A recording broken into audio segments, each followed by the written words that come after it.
بتضحك على ايه يا علاء؟ لا ما فيش يا حبيبي، ما فيش. لا بتضحك. ما عم بضحك، عم بقول لك ما فيش، عم بضحك يعني بتضحك على ايه؟ لا ما فيش، الشغله هيك تذكرت. ايه هي الشغلة اللي خلتك تضحك قوي كده؟ عادي حبيبي، شغله تذكرتها، كان ببالي وراحت وتذكرتها. طب ايه هي؟ ضحكني معاك. لازم تعرفي ليش عم بضحك. عم بضحك عادي، شفت الشغله بالتلفزيون عجبتني ضحكتني. التلفزيون عليه اخبار يا علاء، ما بتضحكش الاخبار. اللهم انت ربي لا اله الا انت. عادي يا بابا، ذكرت نكته، ذكرت نكته. طب قولها لي، ضحكني. نسيتها، نسيتها للنكته. عايز اعرف بتضحك على ايه يا علاء؟ عم بضحك هيك عادي، تذكرت موقف ضحكني. لا انت بتكذب يا علاء. خليني اشرب القهوه طيب. لا انت بتكذب. يا خالص يعني لازم تفوت لراسي وتعرف ليش عم بضحك. خليني اتطفح فنجان القهوه. خلص ضحكت، جريمه اني ضحكت. شو المشكله اني ضحكت؟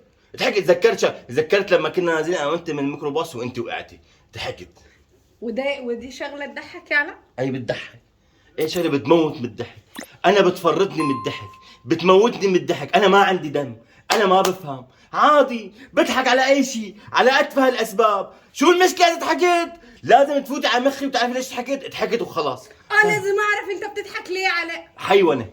بتعرف الحيوانه؟ بضحك حيوانه. ضحكت هيك، ضحكت حيوانه، ضحكت تفاهه، ضحكت هيك. انا ما بقول لك الضحك من غير سبب قله ادب. انا قليل ادب، انا ما تربيت. شو بدك؟ والله الليله ما هتعدي لو ما قلت لي انت بتضحك ليه. 60 عمره ما تعدي عن ميتين اختها ما عديت عن لك عمره و60 عمره ما عديت. لك اقول لك شغله بالناقص يا ستي. انا انتهيت، انا تعبت. لك شو اعمل لك؟ انا مش اضحك عم لك عم بضحك. شو كفرت اذا حكيت؟ طب اهدى يا بابا. واحد خالص حيجيله جلطه يا زلمه. طب اهدى.